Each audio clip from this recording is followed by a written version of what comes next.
যা খুশি করবেন আর বাজনা বাজাতে বাজাতে বলবেন आजादी आजादी। क्या आजादी?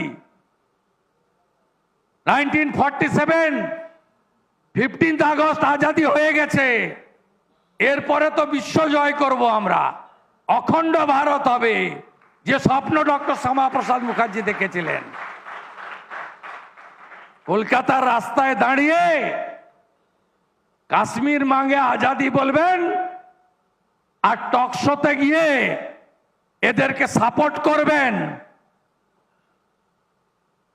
আমি প্রধানমন্ত্রীর কথার প্রতিধ্বনি করে বলি, দিমাগি নকশাল আর এদের যারা চ্যানেলে মিডিয়াতে সাপোর্ট করছেন, পশ্চিমবঙ্গে বিজেপি সরকার তাদের কাউকে ছাড়বে না, কাউকে ছাড়বে না।